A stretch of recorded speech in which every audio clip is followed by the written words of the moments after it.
안녕하세요. 과학 고지영입니다. 6단원 물질의 특성 형성평가 문제풀이를 시작하도록 하겠습니다. 짜잔! 1번 문제부터 볼까요? 순물질과 혼합물에 관련된 문제네요. 자, 일단은 가는요, 어떠한 기준에 의해서, 가라고 하는 기준에 의해서 산소, 헬륨, 수증기, 암석, 과일주스, 공기로 나누게 됐네요. 가의 기준에 해당하는 것으로 적절한 것을 보기 위해서 찾으라고 합니다. 한 가지 종류의 물질로 이루어져 있는가? 자, 볼까요? 산소 한 가지, 헬륨 한 가지, 수증기는 한 가지 종류 H2O 물로만 이루어져 있죠. 그러니까 기억 맞는 말. 두 가지 이상의 원소로 이루어져 있는 물질인가? 그건 아니겠네요. 수증기 같은 경우는 H2O로 수소와 산소로 이루어져 있는 거니까 이 가의 기준에는 합당하지 않겠죠. 그렇게 되면 얘가 오른쪽으로 이동을 해야 되니까 가의 기준에는 맞지 않습니다. 다음, 성분 물질의 성질을 그대로 가지고 있는가? 산소도 산소 성질 그대로 가지고 있고요. 수증기 물 성질 그대로 가지고 있고요. 공기 안에도요. 질소나 산소 얘네들이 각각의 성질을 다 가지고 있어요. 이것도 기준이 되지 않겠네요. 그럼 정답은 기억 하나만 되는 것입니다. 자, 2번입니다. 그림은 여러 가지 물질의 부피와 질량을 측정하여 나타낸 건데요. 자, 이 그림이 나오게 되면 단번에 밀도에 관련된 문제구나 라고 알 수가 있는데요. 자, 밀도는 여기 가로가 지금 부피고요. 세로가 질량인데요. 부피분의 질량이라고 배웠죠. 그러면 10분의 20이 되니까 여기 포인트는 지금 얼마예요? 10 나누기 20이니까 2. 이게 바로 밀도예요. 2g/cm 라고 쓸 수 있겠네요. 그 다음 우리 쭉 올라가면 볼까요? 20하고 80이네요. 80을 20으로 나누면 얼마예요? 4 나오겠죠? 다음은 볼까요? 30하고 60이니까 60을 30으로 나누면 2. 그 다음 나는 쭉 어디 갔니? 30에서 쭉 올라가고 80. 8을 3으로 나눈 값 얼마야? 2점 몇 나오겠네요. 그죠? 대충 이렇게 놓고 기억. 가의 밀도가 가장 큽니다. 가가 지금 4 나왔죠? 가장 커요. 맞아요. 나는 물 위로 뜹니다. 자, 지금 보면요. 물의 밀도가 1g/cm예요. 얘네들 다 값이 1보다 커요, 작아요? 크죠? 그럼 이 네 가지 물질을 다 뭐 한다는 거야? 가라앉는다 라는 의미야. 이게 나도 당연히 가라앉겠죠. 디귿. 나와 다는 같은 같은 종류의 물질이다. 나와 다는 밀도가 같아야 달라요. 나는 3분의 8이고 다는 2잖아요. 다른 값이죠. 같은 종류가 될 수가 없죠. 같은 종류려면 밀도값이 어때야 돼요? 같아야 돼요. 그 소리는 밀도값이 같은 누구하고 누구? 그렇지. 라고 다가 이렇게 같은 종류가 되겠죠. 정답은 기억과 디귿이 됩니다. 자, 3번. 여러 가지 물질을 유리컵에 넣었더니 그림과 같은 층을 이루었다고 합니다. 자, 보기에서 설명으로 옳은 걸 찾는 건데요. 1번, 설탕 시럽이 밀도가 가장 작다. 자, 가장 아래쪽에 있다라는 의미는 밀도가 큰 거예요? 작은 거예요? 큰 거예요. 밀도가 작다가 아니라 크다. 다음 2번, 플라스틱 조각은 물보다 밀도가 크다. 플라스틱 어디 있어? 여기 있네. 물 여기 있네요. 물보다 밀도가 작아야만 뜰 수 있죠. 그러므로 이렇게 작다. 다음 3번, 식용유의 양이 많아지게 되면 식용유의 층이 아래로 내려간다. 식용유가 아무리 많아봐라 물보다 가라앉나. 그죠? 밀도값은 정해져 있기 때문에 질량이 늘면 똑같이 부피도 같이 늘어요. 그러면 밀도값은 변하지 않습니다. 아래로 내려가지 않아요. 그대로 위에 떠 있어요. 다음 4번, 식용유만 있는 컵에 포도알을 넣으면 포도알이 가라앉는다. 자, 식용유에 지금 보니까요. 식용유는 포도도 알고 두 가지를 비교를 해보면요. 누가 더 커요? 포도알이 크죠. 포도알을 넣게 되면 포도알은 무조건 가라앉죠. 식용유보다 훨씬 더 밀도가 크니까요. 정답 4번이네요. 5번. 같은 질량의 설탕 시럽과 물의 부피를 비교하면 물의 부피가 훨씬 더 작다. 자, 지금 물하고 설탕 시럽이네요. 자, 같은 부피라고 했잖아요. 똑같은 부피 안에 예를 들어서 밀도가 크다라는 것은 그만큼 가득가득 차 있다는 의미겠죠. 아이고야, 잠깐만요. 질량, 제가 문제를 잘못 읽었네요. 같은 질량이네요. 같은 질량이라고 했을 때 설탕 시럽과 물의 부피, 질량이 같다라는 건 분자가 같은 거니까 얘에 따라 다르겠죠. 부피가 크면 클수록 밀도값이 작아지겠죠. 그 소리니까 물의 밀도가 설탕 시럽보다 작죠. 작다라는 얘기는 부피값이 크다라는 얘기예요. 그러니까 물의 부피가 큰 게 아니라 설탕의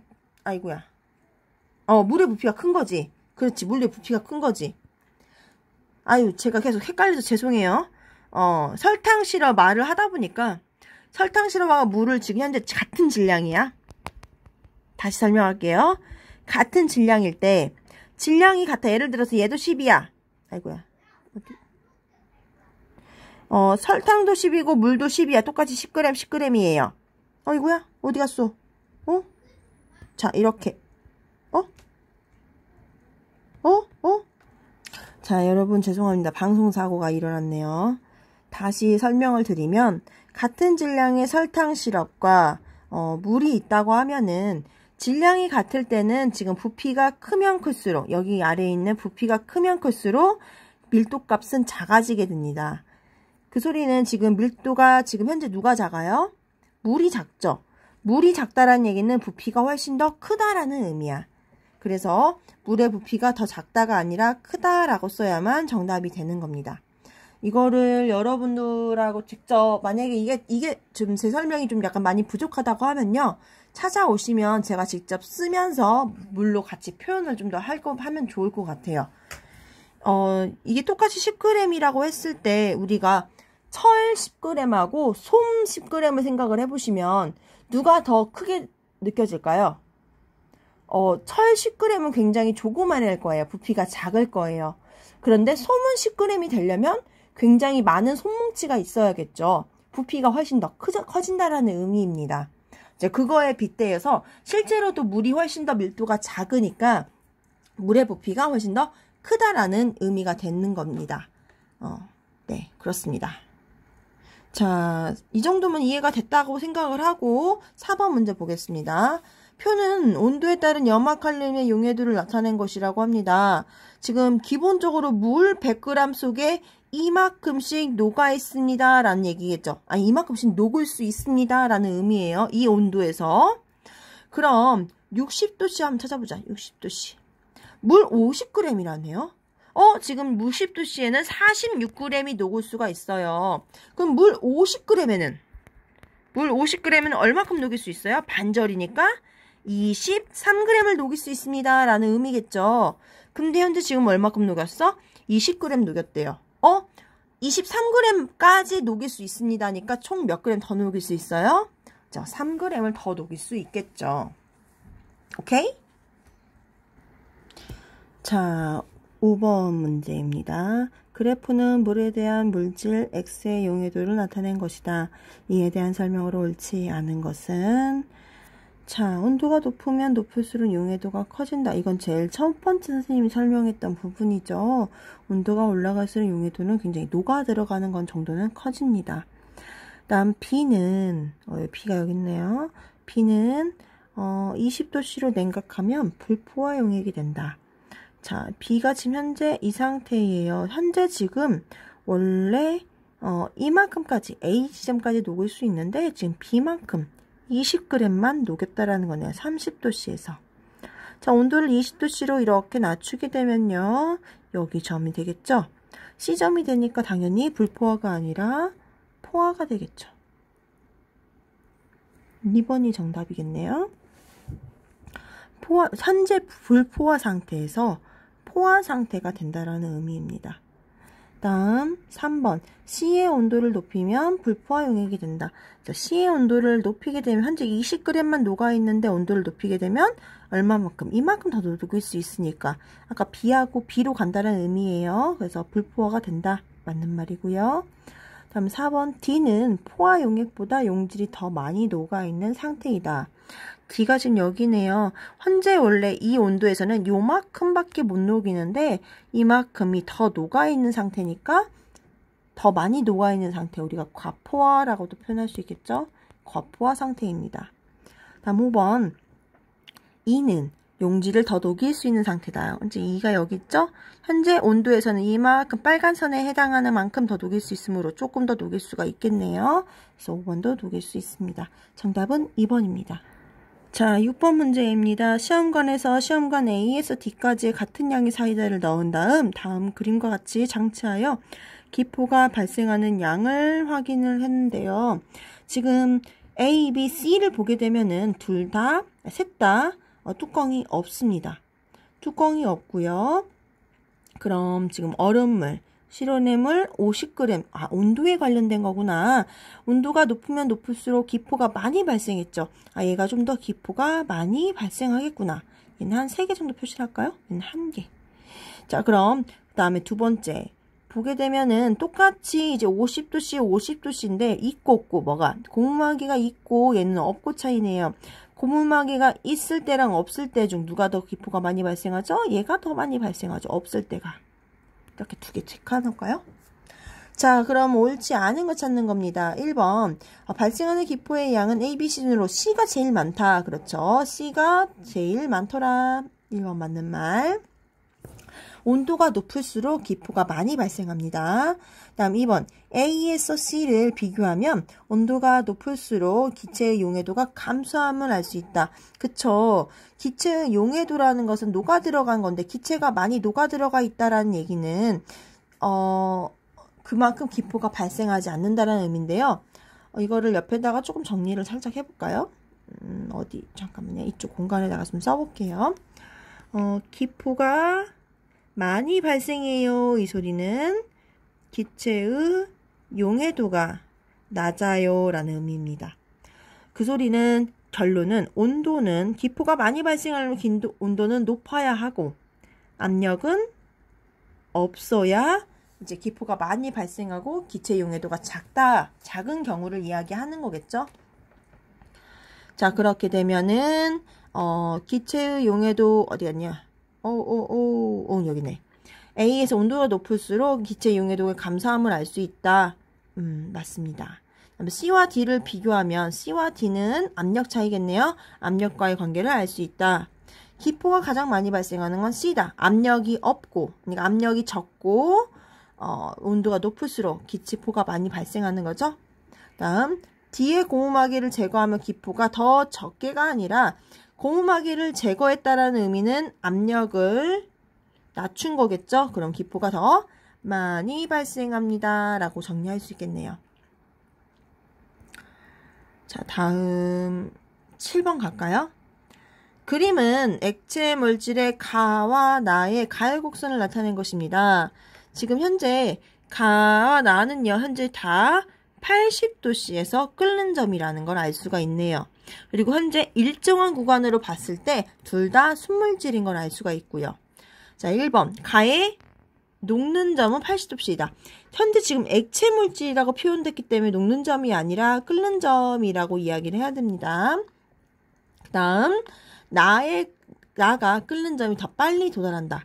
지금 시간으로 봤을 때요. 가는 현재 이 지점에서 끓는 점이 도달했고요. 나는 이 지점에서 끓는 점이 도달했으니까 당연히 가가 좀 더 빨리 도달한 걸 알 수 있겠죠. 끓는 점은 가가 더 빨리 도달합니다. 그럼 3번 나의 질량이 가의 질량보다 크다. 그렇죠. 나의 질량이 크니까 훨씬 더 늦게 끓게 되는 겁니다. 시간과 물질의 양은 시간과 관련이 있습니다. 다음은 4번 가와 나는 서로 다른 종류이다. 서로 다른 종류가 아니라 같은 종류이므로 끓는 점이 80도씨로 같습니다. 다음 5번 가열하는 불꽃의 세기를 강하게 하면요. 끓는 시간이 단축됩니다. 시간이 단축되니까 끓는 점하고는 상관이 없어요. 끓는 점은 불꽃이 아무리 세도 물질의 양하고 불꽃의 세기하고 전혀 관계없이 항상 끓는 점은 80도씨에서 끓는다라는 게 이게 바로 물질의 특성이 되는 거죠. 정답은 3번입니다. 자, 8번 문제입니다. 그래프는 순물질인 나프탈렌, 파라다이클로로벤젠의 가열 곡선과 두 물질을 섞은 혼합물의 가열 곡선을 나타낸 것입니다. 자, 보니까요. 나프탈렌은 80.2도, 파라다이클로로벤젠은 53.1도, 나프탈렌 플러스 파라다이클로로벤젠은 이 80.2도, 53.1도보다 훨씬 더 낮은 온도에서 끓기 시작하고요. 일정한 구간이 없다라는 게 특징입니다. 기억, 순물질에 녹는 점은 일정하다. 맞습니다. 순물질에 녹는 점은 지금 일정하죠. 파라다이클로로벤젠이나 나프탈렌 같은 경우 이렇게 일정한 구간을 나타내는 게 순물질의 특징입니다. 니은, 혼합물은 순물질보다 낮은 온도에서 녹기 시작합니다. 네, 맞습니다. 낮은 온도에서, 훨씬 낮은 온도에서, 정확하게 몇 도에서 녹기 시작하는지 모르지만 이렇게 어느 정도 약간 일정해 하지만 일정하지 않는 이 구간들이 다 녹고 있는 중입니다. 다음 디귿, 녹는 점으로 순물질과 혼합물을 구별하기 어렵다가 아니라 어렵지 않고 쉽습니다. 쉽다. 녹는 점을 봐도 일정한 구간이 있다. 순물질이다. 일정한 구간이 없다. 혼합물이다. 라고 알 수 있겠죠. 리을, 혼합물은 순물질의 혼합 비율에 따라 녹는 점이 변하지 않는다가 아니라 변합니다. 혼합물의 비율에 따라서요. 녹는 점 또한 달라집니다. 농도에 따라서 조금씩 달라진다고 표현을 했습니다. 그래서 우리가 기억, 니은이 정답이 됩니다. 자, 9번 문제입니다. 몇 가지 물질을 그림과 같이 이제 분류를 했다고 하네요. 가와 나를 구분하는 기준이 될 수 없는 겁니다. 없는 거를 이야기하네요. 산소, 물, 구리, 에탄올, 이산화탄소, 우유, 식탁물, 흙탕물, 과일 주스, 식초, 공기, 탄산음료. 제가 볼 때는 일단 가와 나는요, 순물질이고 혼합물이다 라는 걸로 나눈 거고요. A와 B 같은 경우는 A는 불균일 혼합물, B는 균일 혼합물 이렇게 나눈 것 같은데요. 가와 나를 구분하는 기준이 되는 거 한마디로 물질의 특성을 찾아라 라는 의미겠네요. 밀도, 녹는 점, 어는 점, 끓는 점 하나 더 얘기하면 용해도까지는 다 물질의 특성이므로 물질의 기준이 될 수가 있습니다. 대신에 질량 같은 경우에는 물질의 구분하는 기준이 될 수가 없겠죠. 질량이 5g입니다 라고 해서 산소랑 우유를 구별할 수 있는 기준이 될 수가 없잖아요. 그래서 정답은 5번이 되는 겁니다. 자, 이렇게 해서 6단원 물질의 특성까지도 설명이 끝났습니다. 여러분들 공부 열심히 하시고요. 무편집으로 올릴 거라서 여러분들 알아서 잘 찾아보시기 바랍니다. 저의 설명이 좀 많이 부족하다, 이해가 좀 덜 된다라고 하시면요. 언제든 QR코드로 저한테 카톡 보내주셔도 되고요. 답장이 좀 늦을지언정 언제든 제가 확인하면 바로 답장을 드리도록 하겠습니다. 그리고 시험 꼭 잘 봐서 여러분들이 좋은 결과를 내기를 바라겠습니다. 열심히 하는 것보다 꾸준히 하는 게 더 좋다고 합니다. 더 중요하다고도 하고요. 꾸준히 하는 학생이 되길 바랍니다. 이만 영상 마치겠습니다. 안녕.